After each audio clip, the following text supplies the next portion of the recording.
স্বামী স্ত্রীর ভেতর ভালোবাসা বৃদ্ধি করার উপায় বা আমল কি?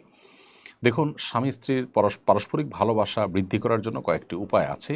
তার প্রথমটি হলো, এমনিতেই কমন আমল হলো সালামের মাধ্যমে পারস্পরিক ভালোবাসা তৈরি হয়। নবী সাল্লাল্লাহু আলাইহি সাল্লাম সে বিষয়ে আমাদেরকে পরামর্শ দিয়েছেন, পরস্পরকে সালাম আদান প্রদান করলে ভালোবাসা বৃদ্ধি হয়।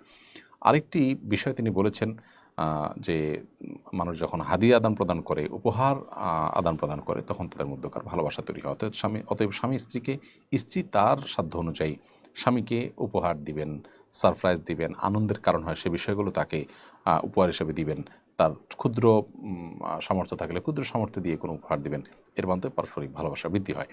আরেকটি দোয়া আছে আল্লাহ সুবহানাহু ওয়া তাআলার কাছে, সেই দোয়া করা যেতে পারে যে আল্লাহুম্মা ইন্নী আসআলুকা হুব্বাক, আল্লাহ আপনার ভালোবাসা আপনার কাছে চাই, ওয়া হুব্বা মান ইউহিব্বুক, আপনাকে যারা ভালোবাসেন তাদের ভালোবাসা চাই, ওয়া হুব্বা আমালিন ইউকাররিবুনি ইলা হুব্বিক, এবং এমন আমলের প্রতি ভালোবাসা চাই আপনার কাছে